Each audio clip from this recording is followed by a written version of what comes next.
Selain di Jakarta dan Lampung, Komisi Pemberantasan Korupsi juga menggelar operasi tangkap tangan di kantor pelayanan pajak Madya Banjarmasin, Kalimantan Selatan. Pihak kantor pelayanan pajak Pratama Banjarmasin di kawasan Lambung Mangkurat membenarkan adanya pejabat yang diamankan KPK untuk keperluan pemeriksaan lebih lanjut. Sementara PLT Kabid P2 Humas Kanwil DJP Kalsel-Teng, Tri Wibowo mengatakan otoritas pajak menghormati langkah-langkah yang diambil para penegak hukum dan akan bersikap kooperatif dalam menindaklanjuti temuan KPK sesuai dengan ketentuan yang berlaku.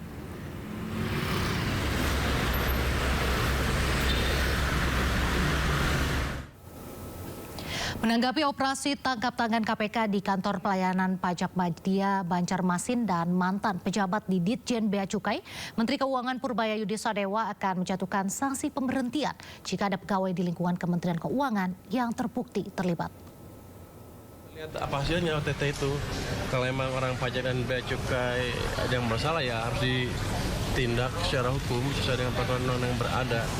Tapi gini, saya tidak akan melepaskan anak buah saya sendirian begitu aja kan. Akan ada pendampingan hukum dari Departemen Keuangan, tapi tidak dalam bentuk intervensi hukum. Itu kira-kira. Kita temenin aja sampai prosesnya selesai. Kenapa terpukul? Kan itu justru merupakan titik masuk untuk memperbaiki pajak dan bea cukai sekaligus. Kemarin kan bea cukai udah saya abrik, dan yang dapat yang dipinggirkan udah terdeteksi emang sebelumnya emang ada sesuatu yang ada di situ. Bukan rotasi kalau saya nggak boleh menjudge ya. Pak, tadi Bapak bilang nanti kita akan non-jobkan mungkin di tempat di pusat yang nggak ngapa-ngapain. Kalau terlibat. Tapi kalau itu boleh berhenti nggak? Nanti kita lihat. Kayaknya sih kalau terbukti salah bisa di. Nah, pemirsa, untuk mengetahui informasi terkini sudah ada rekan Bagus Prastiabud di Gedung Merah Putih KPK Jakarta Selatan. Selamat sore Bagus, apa informasi terbaru terkait operasi tangkap tangan pejabat Ditjen Pajak? Baik, Nadia dan Permisa, selamat sore. Dan terkait perkembangan operasi tangkap tangan yang dilakukan Komisi Pemberantasan Korupsi di 3 wilayah, yaitu di wilayah Banjarmasin, Kalimantan Selatan, Jakarta, dan Lampung, saat ini masih berlangsung. Dalam OTT KPK yang berlangsung di Banjarmasin, Kalimantan Selatan, KPK menangkap 3 orang. Ya, salah satunya terdiri dari 2 ASN, yaitu Kepala Pelayanan Kantor Pajak Madya Banjarmasin, Kalimantan Selatan, dan 1 orang ASN dan 1 orang lagi pihak swasta. Juru bicara KPK Budi Prasetyo mengatakan bahwa penangkapan di ketiganya itu terkait dari restitusi pajak pendapatan nilai atau PPN di sektor perkebunan, di mana KPK menduga adanya dugaan korupsi yang dilakukan Kepala Kantor Pelayanan Pajak Banjarmasin terkait restitusi pajak yang dimana diduga ada pengembalian proses pajak oleh kantor KPP Banjarmasin, Kalimantan Selatan. Untuk itu KPK juga menyita miliaran rupiah untuk menjadi barang bukti, dan saat ini ketiganya masih diperiksa di Gedung Merah Putih Jakarta. Untuk OTT selanjutnya, OTT yang berlangsung di Ditjen Bea dan Cukai Jakarta dan Lampung, di mana KPK juga berhasil menangkap salah satu eselon 2 Ditjen mantan penindakan dan penyidikan Ditjen Bea Cukai, di mana juru bicara Budi Prasetyo mengatakan bahwa penangkapan berlangsung di Lampung, dan saat penangkapan beliau menjabat sebagai Kepala Kantor Wilayah Bandar Lampung, di mana baru saja dilantik oleh Menteri Keuangan Purbayayudi Sadewa pada 26 Januari 2026. Dalam kasus tersebut, juru bicara KPK Budi Prasetyo mengatakan bahwa motif dari dugaan korupsi tersebut adalah dugaan importasi barang yang dilakukan pihak pegawai bea dan cukai dan salah satu pihak swasta. Untuk saat ini, juru bicara KPK juga menyita beberapa ratus miliar, maksud kami menyita uang senilai miliaran rupiah dan US dollar, dan juga 3 logam emas mulia seberat 3 kg. Jika dirupiahkan, Nadia dan pemirsa, itu sebanyak 8 miliar. Untuk saat ini kami awak media masih menunggu keterangan pers dari pihak KPK untuk menetapkan 2 kali 24 jam status para tersangka. Dan saat ini juga KPK perlu diketahui, KPK juga gencar untuk melakukan OTT Bea Cukai dan Pajak, dan ini menjadi rangkaian OTT kelima KPK sepanjang 2026 serta menjadi OTT ketiga di lingkungan Kementerian Keuangan pada tahun ini. Kembali ke Anda, Nadia. Baik, terima kasih Bagus Prasetyo melaporkan langsung dari Gedung Merah Putih KPK Jakarta. Selamat bertugas kembali. Terima kasih masih di Sindo Sore. Pemirsa, Polda Metro Jaya mengirimkan undangan panggilan klarifikasi terhadap komika Panji Pragiwaksono atas 5 laporan polisi dan 1 pengaduan atas tayangan Mensrea.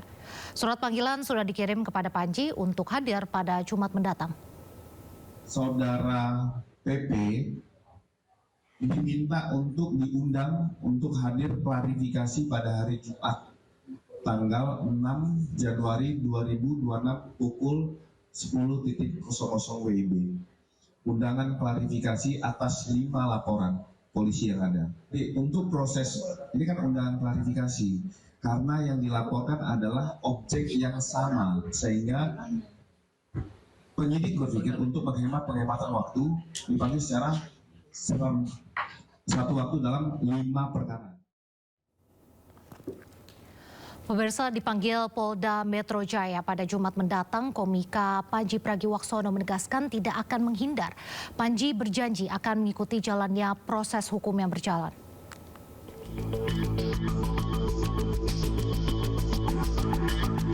Jadi terlapor atas tayangan Mensrea, komika Panji Pragiwaksono menegaskan dirinya tidak akan menghindari panggilan Polda Metro Jaya. Panji berjanji akan mengikuti jalannya proses hukum yang berjalan. Panji dijadwalkan dipanggil pada Jumat 6 Februari 2026 untuk dimintai klarifikasi terkait materi tayangan stand-up komedi bertajuk Mensrea. Saya akan jalanin prosesnya saja. Saya tidak akan menghindar ajakan untuk berdialog. Saya tidak akan menghindar panggilan. Ketika saya dibutuhkan untuk hadir, tentu saya akan hadir. Dan itulah alasan kenapa saya datang ke sini juga. Sisanya saya ngikutin prosesnya aja. Apapun yang terjadi di ujung, saya percaya itu untuk kebaikan. Insya Allah. Sebelumnya komika Panji telah mendatangi kantor MUI untuk bersilaturahmi dan berdialog mengenai tayangan Mensrea. Panji yakin dari karyanya yang bertujuan hanya untuk hiburan akan berakhir baik. Tim Liputan iNews melaporkan. Lagi-lagi oknum pejabat nakal terjaring radar KPK dan kali ini pejabat Bea Cukai yang harus gigit jari. Tidak tanggung-tanggung dari hasil operasi tangkap tangan di Jakarta dan Lampung, petugas menyita tumpukan uang tunai hingga emas seberat 3 kg.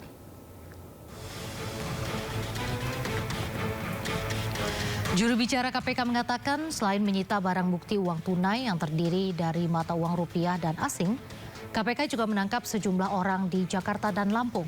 Salah satunya mantan Direktur Penyidikan dan Penindakan Bea Cukai atau setara Eselon II.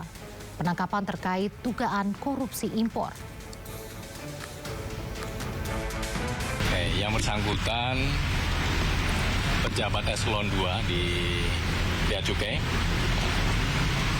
Sebenarnya sudah mantan Direktur Penyidikan dan Penindakan. Ya, itu yang kemudian diamankan di wilayah Lampung.